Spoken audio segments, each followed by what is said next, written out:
پھر ایک corrupt set up کو اوپر لے کے آئے، اور پھر انہوں نے اپنا NRO 2 لیا، اور اس کے بعد جو قوم کو یہ کہہ کے آئے تھا کہ ہم مہنگائی کم کریں گے، مہنگائی کے سارے ریکارڈ توڑ دیے۔ آج ساری قوم جانتی ہے کہ کبھی پاکستان میں اس طرح کی مہنگائی اتنے تھوڑے ٹائم میں نہیں ہوئی، اور یہ صرف 2008 میں، یعنی 14 سال پہلے اس طرح کی مہنگائی تھی۔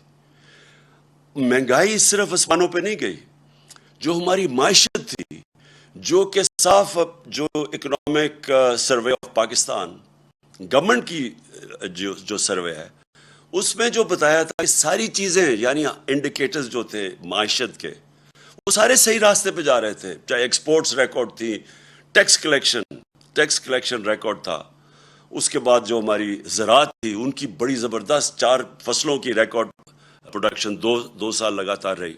تو ہر چیز جب پازیٹو پہ جا رہی تھی، جب ہماری IT جو فیوچر ہے پاکستان کا، اس کی جب ہم نے جو ان کو انسینٹیوز دیے، وہ بھی 75% 2 سالوں میں ایکسپورٹس بڑھی تھی۔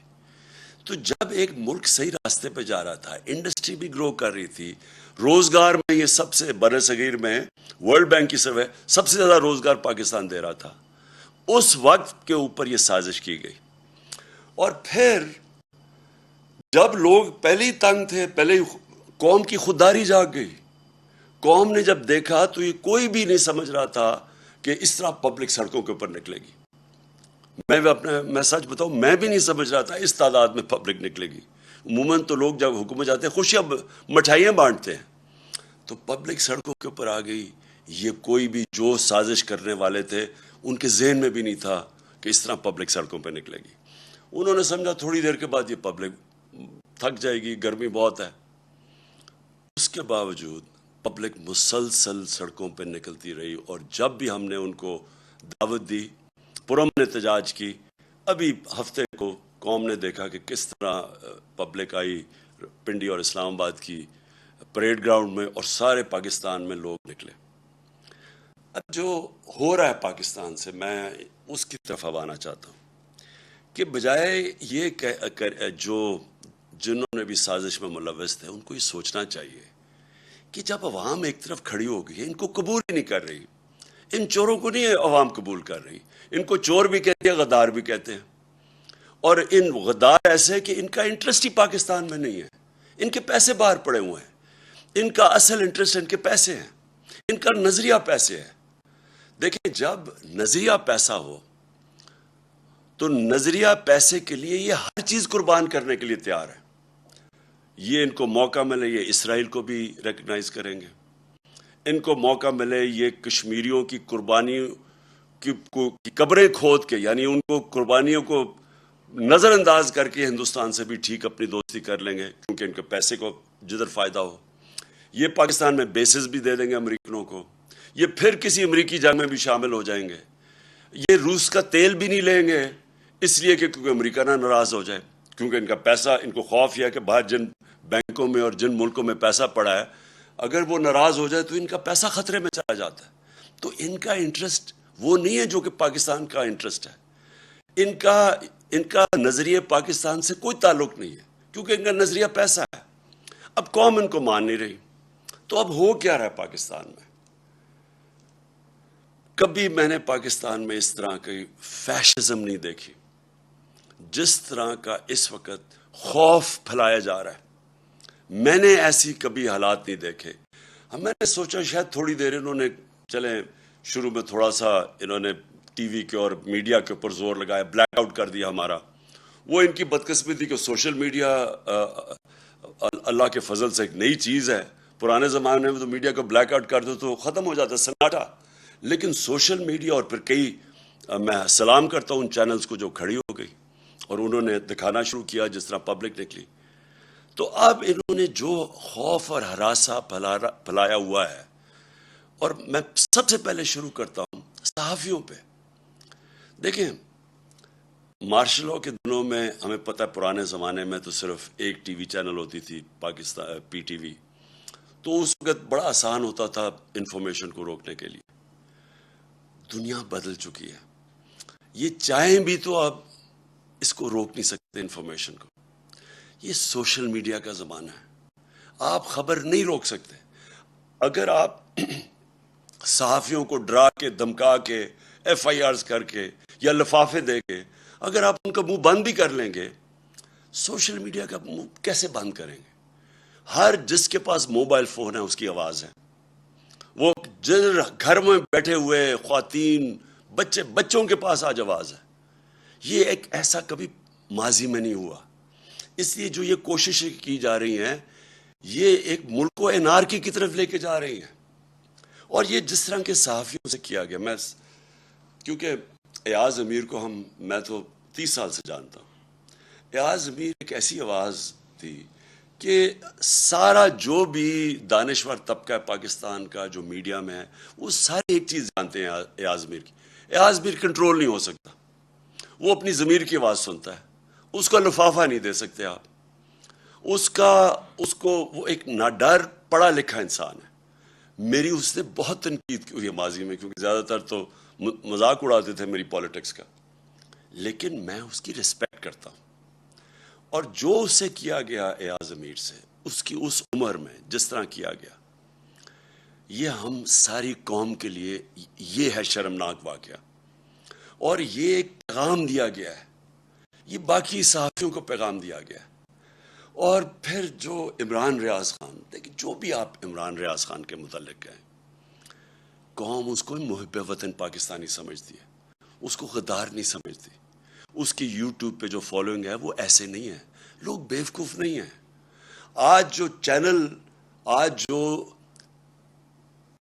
صحیح انفارمیشن نہیں دے رہی, جو خوف میں یا پیسے لے کے وہ جب یہ ان چوروں کا ساتھ دے رہی ہے جو اوپر ہمارے مسلط ہیں, اس کی ریٹنگ آج دیکھیں کدھر چلی گئی. جو چینلز حق اور سچ کے ساتھ کھڑی ہے اس کی ریٹنگ اسمان پہ چلی گئی, کیونکہ لوگ بیوقوف نہیں ہیں. ایک بڑے دانشور نے ایک دفعہ کہا تھا کہ تھوڑی دیر آپ سب کو پاگل بنا سکتے ہیں, لیکن سارا وقت کوئی بھی سب کو پاگل نہیں بنا سکتا. تو اگر کسی کا خیال ہے کہ چینل کو پیسے دے کے لفافوں کے ذریعے دھمکا کے آپ انفارمیشن کو کنٹرول کر لیں گے اور لوگوں کو دھوکہ دے دیں گے, وہ وقت گزر گیا ہے. اور میں یہ نام لینا چاہتا ہوں یہ صحافیوں کے, کیونکہ مجھے بار بار جو چیزیں سامنے ہماری آئی ہیں. اب ارشد شریف, اس کے اوپر ایف آئی آر کٹوا دی ہے. ارشد شریف جس طرح اس کی فیملی بیک گراؤنڈ ہے, فوجی بیک گراؤنڈ سے, وہ سارے جانتے ہیں ارشد شریف, اس کا بھی کوئی قیمت نہیں ہے ضمیر کی. اس کو جس طرح ہراساں کیا جا رہا ہے کہ اس کا کسی طرح منہ بند ہو جائے. صابر شاکر وہ ملک چھوڑ کے چلا گیا. تو صابر شاکر کو کوئی آج سے تو نہیں وہ صحافت کر رہا ہے, 20 سال سے کر رہا ہے, ہم سب جانتے ہیں اس کو. وہ ملک چھوڑ کے چلا گیا. اور میں سبی ابراہیم اس کے پیچھے پڑے ہوئے ہیں. جمیل فاروقی نوجوان ہے, اس کے پیچھے پڑے ہوئے ہیں. ایک کوئی بات کر دے, کال آ جاتی ہے ان نون نمبر سے کہ یہ نہیں کرو گے تو ہم یہ کر دیں گے, نہیں تو ایف آئی آر آ جائے گی. عدنان عادل وہ, اور میں عارف حمید بھٹی, میری بڑی تنقید کرتے عارف حمید, لیکن عارف حمید اس کو دھمکیاں دی جا رہی ہیں کہ تمہیں اب یہ کر دیں گے. اور ڈاکٹر محیط پیر زادہ یعنی وہ کوئی غدار ہے, اس کے اوپر اس کو خوف ڈرایا جا رہا ہے. اور میں سیاست پی کے کا خاص طور پہ کہنا چاہتا ہوں, ایک عدیل نوجوان ہے, وہ کینیڈا چلا گیا ہے کیونکہ اس کو اتنا انہوں نے خوف ڈرایا اور دھمکایا. ہمارا ارسلان, ہمارے تحریک انصاف کے وہ سوشل میڈیا کے ہیڈ, ان کے گھر میں چلے گئے. ان کی وہاں ماں تھی, ان کی بہنیں تھیں, وہ وہاں اس کا کزن آیا ہوا تھا, اس کو 15-20 لوگ اندر گھس گئے, اس کو مارا پکڑ کے, خوف پھیلایا ہوا. پھر ہمارے سوشل میڈیا ایکٹیوسٹ, وہ یوٹیوبرز, ٹک ٹاکرز, وہ میرے پاس آئے, وہ کوئی بات کرنے وہ اسی دوران میں آئے, ان کو کال چلی گئی وہاں سے, وہ کہ آپ نے یہ نہیں کہنا, وہ نہیں لکھنا. دیکھیں بات سنیں, میں آج یہ سوال پوچھتا ہوں سب سے, اپنی قوم سے, اور میں اپنی جوڈیشری سے سوال پوچھتا ہوں, کیا پاکستان میں فنڈامنٹل رائٹ سسپینڈ ہو گئے ہیں؟ پہلے بتا دیں کیا مارشل لا لگ گیا یہاں؟ کہ یہ کون سی آئین اجازت دیتا ہے ان چیزوں کا؟ یہ تو میں نے آپ کو گنایا ہے. میری جو اپنی پارٹی ہے, جو کیمپین پہ نکلا ہوا ہے جو 20 حلقوں میں, وہاں جا کے جی وہ موزم جو تو یہ اس کے اوپر ایف آئی آر کاٹ دی. ایک شرافت لڑکا ہے, وہ ہماری کیمپین کر رہا تھا, اس کو, وہ پیسے والا آدمی ہے, 40,000 روپے کی چوری کے کیس میں اس کو اندر جیل میں ڈال دیا. وہ وہاں سے نکلا, پھر اس کو جیل میں پکڑ کے ڈال دیا جب وہ اس میں ایک کیس میں فارغ ہوا. یعنی یہ کیا کوشش ہو رہی ہے. میں پھر سے اپنی ادب سے, اپنی عدلیہ سے پوچھتا ہوں کہ کیا ملک میں فنڈامنٹل رائٹ سسپینڈ ہو گئے ہیں؟ 25 تاریخ کو, 25 مئی کو جب ہم نکلے ایک پرامن احتجاج کے لیے, اور ہماری ساری تاریخ ہے پرامن احتجاج کی.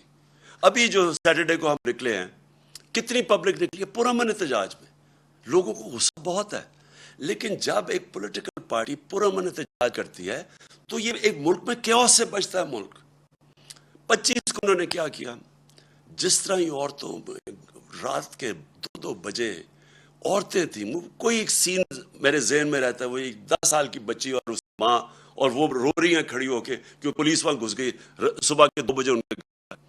پھر ایک 11 سال کے بچے پولیس پکڑ کے لے کے جا رہی ہے کہ اس کا باپ گھر نہیں تھا. کیا یہ بوزا کشمیر, کیا یہ فلسطین ہے, فلسطینیوں سے ہو رہا ہے؟ کون دنیا میں ایک اپنی حکومت اپنے لوگوں سے وہ کرتی ہے جس کی کوئی تاریخ ہی نہیں ہے؟ بتائیں, ہماری کوئی تاریخ ہے انتشار کی؟ ہم ہمیشہ قانون کے بیچ میں رہے ہیں, ہم نے ہمیشہ قانون کی حکمرانی پہ چلے ہیں. ہم جب فیملیز کو بلاتے ہیں, اور آپ نے دیکھنا جتنی خواتین آتی ہیں اور فیملیز آتی ہیں ہمارے جلسوں پہ, تو کیا وہ انتشار کے لیے ہم بلاتے ہیں ان کو؟ ان کے اوپر جس طرح 25 کو انہوں نے ظلم کیا, جس طرح پاکستان کی پولیس نے اور رینجرز نے جس طرح لوگوں کے اوپر ٹیئر سے کی, ربر بلٹس چلائی, عام لوگ تھے, شہری تھے, عورتیں دیکھ رہے تھے سامنے, بچے بے ہوش ہو رہے ہیں, عورتیں بے ہوش ہو رہی ہیں. جس طرح لبرٹی چوک میں کون سی قیامت آ گئی تھی, وہ لوگ جمع ہوئے, وہاں جا کے ان کے اوپر شیلنگ کر دی.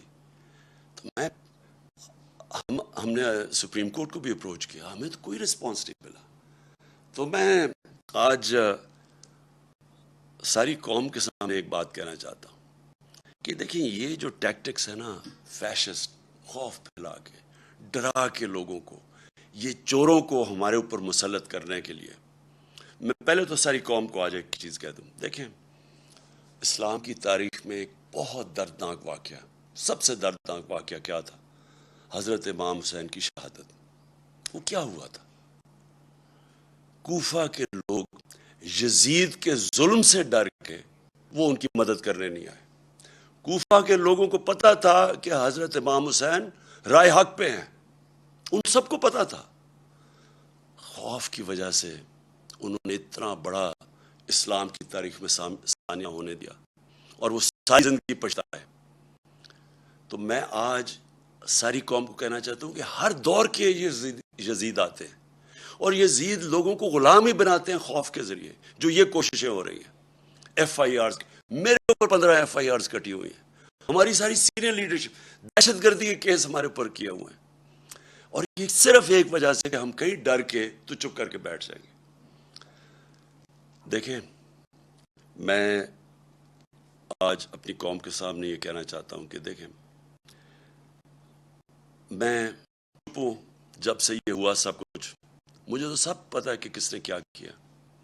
میں صرف اور صرف اپنی قوم کے لیے کہ میں چاہتا ہوں میرے ملک کو نقصان نہ پہنچے, میں چپ کر کے بیٹھا ہوں. میں کوئی بات نہیں کرتا, کیونکہ مجھے پتا ہے کس طرح یہ ساری سازش ہوئی تھی اور کون کون ملوث ہے. میں نے ایک ٹیپ بھی, ایک ویڈیو بنائی ہوئی ہے, محفوظ جگہ پہ رکھی ہے, کہ اگر مجھے کچھ ہوتا ہے تو وہ بھی پبلک کو پتا چلے گا کہ کون کون کریکٹرز نے کیا کیا کیا ہے. یہ جو ملک کو, اس ملک سے جو اتنی بڑی غداری کی ہے, وہ کس کس نے کی ہے. لیکن اگر اسی طرح ہمیں دیوار کے ساتھ لگا دیا گیا اور اسی طرح یہ ہرا دیا گیا, تو میں مجبور ہوں گا, پھر میں بولوں گا, میں پھر سب کچھ قوم کے سامنے رکھ لگا ہوا. یہ جو لاہور کا, یہ جو اس وقت پنجاب کا الیکشن ہو رہا ہے, جو حرکتیں کی جا رہی ہیں وہاں, پہلے تو مجھے یہ بتائیں کہ اس کا یہ حمزہ شریف, یہ 2.25 مہینے سے اس کا فیصلہ کیوں نہیں جلدی ہوا؟ ہمارے فیصلے تو رات کی عدالتیں کھل جاتی ہیں, 24 گھنٹے میں 2 دنوں میں فیصلے ہو جاتے ہیں. یہ 2 مہینے میں فیصلہ نہیں ہوا کہ کیا یہ ایک آئینی طور پہ وزیر اعلیٰ بن بھی سکتا تھا یا نہیں. وہ اور بات ہے کہ ان دونوں کو انڈر ٹرائل تھے, کبھی ان کو اجازت ہی نہیں دینی چاہیے تھی, ان کو تو پیپر ریجیکٹ ہو جانا چاہیے تھے. ان کے تو ایف آئی اے میں 16 ارب روپے کے کیسز تھے, پہلے تو ان کو اجازت دے دی. اس کے بعد جا کے جب ڈسکوالیفائی کر دیا سپریم کورٹ نے, تو اس کے بعد کیسے یہ رہ گیا اتنی دیر وزیر اعلیٰ. اور وہاں وزیر اعلیٰ نہیں, جس طرح یہ پولیس کا استعمال کر رہا ہے, جو یہ ہراساں کر رہا ہے, جو ذرا پنجاب کے اندر اس وقت جو بائی الیکشنز میں جو ہر جگہ سے آوازیں آ رہی ہیں کہ پوری طرح انتظامیہ ملوث ہے ان کو الیکشن جتانے کے لیے. الیکشن کمیشن, کیا یہ طریقہ ہے کہ الیکشن کمیشن کو ساتھ ملا لیں, ایڈمنسٹریشن کو ساتھ ملا لیں؟ اور کیا یہ الیکشن ہے ملک میں؟ جو سندھ کا لوکل گورنمنٹ الیکشن ہوا ہے, ذرا صرف تفتیش کریں انڈیپینڈنٹ لوگ جا کے کہ اندرون سندھ میں ہوا کیا ہے. 15% لوگوں نے کیوں نہیں کھڑے ہوئے؟ 15% لوگ کھڑے ہی نہیں ہوئے, آن اپوز جیت گئے. پتہ تو چلوائیں کہ کیسے پولیس کا استعمال, کتنوں کے اوپر ایف آئی آرز کٹوائیں, کیسے دہشت پھیلائی وہاں. تو یہ تو کوئی جمہوریت نہیں ہے, یہ تو ایک بالکل ہی فیشزم کی طرف جا رہے ہیں کہ پہلے آپ غلطی کرتے ہیں, ایک سازش کے اندر شرکت کرتے ہیں ایک بیرون ملک کی, پھر چوروں کو اوپر بٹھا دیتے ہیں, وہ ملک کو تباہ کر دیتے ہیں, معیشت کا اور معیشت نیچے اور مہنگائی اوپر, اور پھر ان کو اوپر مسلط کرنے کے لیے سارے ادارے تباہ کرتے ہیں ملک کے, سارے ڈیموکریٹک انسٹیٹیوشنز تباہ کرتے ہیں, الیکشن کمیشن کو, انتظامیہ کو, ان کو ساروں کو استعمال کرتے ہیں ان کو پاور میں رکھنے کے لیے. میری درخواست ہے اپنے سارے ملک کے اداروں کو, اپنی قوم کو, کہ یہ ایک فیصلہ کن وقت ہے. یہاں اگر ہم نے کسی وجہ سے, میں قوم کو اب کہہ رہا ہوں, خوف کے بت کے سامنے جھک گئے, تو یہ آگے یہ چوروں کا یہ وہ کریں گے اس ملک کے ساتھ کہ یہ یاد رکھیں کہ یہ 30 سال سے دونوں پارٹیز پاور میں ہیں, 30 سال سے. ان کے ہوتے ہوئے آپ کو پتہ ہے کہ 80 کی دہائی میں پاکستان سارے برے صغیر میں سب سے آگے تھا. 90 کی دہائی میں جب سے ہی آئے ہیں, ہمارے ہندوستان بھی آگے نکل گیا, بنگلہ دیش بھی ہمارے سے آگے نکل گیا. ہم تو پاکستان کے ساتھ بڑے, کوئی تصور ہی نہیں کر سکتا تھا کہ بنگلہ دیش پاکستان سے آگے نکل سکتا ہے. میں نے وہاں جا کے میچز کھیلے ہوئے ہیں 80 کی دہائی میں, کوئی سوچ بھی نہیں سکتا تھا. آج بنگلہ دیش بھی آگے نکل گیا. یہ ان دونوں کی خاندانوں کی وجہ سے, جن کو واپس مسلط کیا گیا, اور یہ صرف اور صرف خوف کے ذریعے کوشش ہے کہ اب ان کو پھر رکھیں. میں ساری قوم کو کہتا ہوں کہ ہم نے یہ جو 20 الیکشن لڑنے ہیں, بائی الیکشنز پنجاب کے اندر, ہم ساری قوم نے گھروں سے نکل کے ووٹ دینی ہے. ہم نے ان کی دھاندلی کے باوجود ان کو ہرانا ہے, کیونکہ یہ پاکستان کی جنگ ہے, یہ کوئی پولیٹکس نہیں ہو رہی, یہ اس ملک کے لیے جہاد لڑی جا رہی ہے. کیونکہ اصل میں یہ حقیقی آزادی کی جہاد ہے, اور اس میں آپ نے سب نے شرکت کرنا ہے. یہ نہیں ہو سکتا کہ آج سارے لوگوں کے اوپر جو ملک جہاد لڑ رہے ہیں قانون کی بالادستی کے لیے اور اس ملک میں اداروں کو مضبوط کرنے کے لیے, جمہوریت کے لیے, ان کے اوپر ایف آئی آرز ہو جائیں. اور جو 30 سال سے ملک کو لوٹ رہے ہیں وہ دندراتے پھر رہے ہیں, آصف زرداری ایسے پھر رہا ہے جس طرح کہ وہ پاکستان کا کوئی بادشاہ ہے. دوسری طرف وہ نواز شریف چوڑا ہو رہا ہے, وہ واپس آنے کی سوچ رہا ہے. وہ اسحاق ڈار جو کہ ملک سے باہر بھاگا ہوا تھا, جس کا ایفیڈیوٹ بھی ہے حدائبہ پیپر مل میں, وہ تیاری کر رہا ہے واپس آنے کی. شہباز شریف اور حمزہ شریف, جن کے اوپر 16 ارب روپے کے ایف آئی کے کیسز تھے, جس میں 4 گواہ اب تک جب سے ہی آئے ہیں 4 گواہ مر چکے ہیں, ایک انویسٹیگیٹر مر چکا ہے, اور ایک کو اب ہارٹ اٹیک ہوا ہے. اور کیا وہ کون کیمپین کر رہی ہیں اس وقت پنجاب میں؟ مریم. یہ مریم وہ ہیں جنہوں نے سارے ٹی وی کے اوپر جا کے کہا 2014 میں, ان کی چلتی ہے وہ, کہ میری لندن تو پاکستان, لندن چھوڑے پاکستان میں بھی کوئی پراپرٹی نہیں. جب یہ کہہ رہی تھی, ان کو نہیں پتا تھا کہ 2 سال کے بعد, کیونکہ اللہ الحق ہے, پینما کا انکشاف ہو جاتا ہے, جدھر پتہ چلتا ہے کہ لندن کے سب سے مہنگے علاقے میں لندن جانتا ہوں, سب سے مہنگے علاقے میں 4 بڑے بڑے مہنگے ترین اپارٹمنٹس ان کے نام پہ ہیں. جب یہ 2014 میں کہہ رہی تھی تب ان کے نام پہ تھے, اور 2016 میں انکشاف ہو جاتا ہے. پھر عدالت میں جا کے ان کو سزا ہونی چاہیے تھی کہ اوتھ کے اوپر یہ کہتے ہیں, ایک کانٹریکٹ دیتے ہیں جس فونٹ, جسے کلیبری فونٹ کہتے ہیں, وہ نکلتی ہے فونٹ جس میں کانٹریکٹ لکھا جاتا ہے, وہ 2007 میں آتی ہے اور 2006 میں کانٹریکٹ سائن کر جاتے ہیں، یعنی جعلی کانٹریکٹ، سیدھا جیل تھا اس کے لیے۔ بدقسمتی ہمارے ملک کی کہ طاقتور پکڑے نہیں جاتے، اور ایف آئی آرز کن کے اوپر ہو رہی ہیں؟ سوشل میڈیا ایکٹیوسٹ، وہ صحافی جو کہ سچ لکھ رہے ہیں۔ ہمارا اللہ کا حکم ہے امر بالمعروف، اچھائی کے ساتھ کھڑے ہو۔ یہاں یہ سارا نظام ہمیں کہہ رہا ہے برائی کے ساتھ کھڑے ہو، اچھائی کے ساتھ کھڑے ہو گے تو ایف آئی آر کٹ جائیں گی۔ سارے ملک کا نظریہ بھی تباہ کر رہے ہیں، رول آف لا بھی تباہ کر رہے ہیں، ادارے بھی تباہ کر رہے ہیں۔ نیب بھی آج گئی، نیب کا انہوں نے اب خود ہی نیب کے جج اپوائنٹ کریں گے، اپنے کیسز اپنے جج، یعنی ملزم اب قاضی بن جائے گا۔ ایف آئی اے تباہ، نیب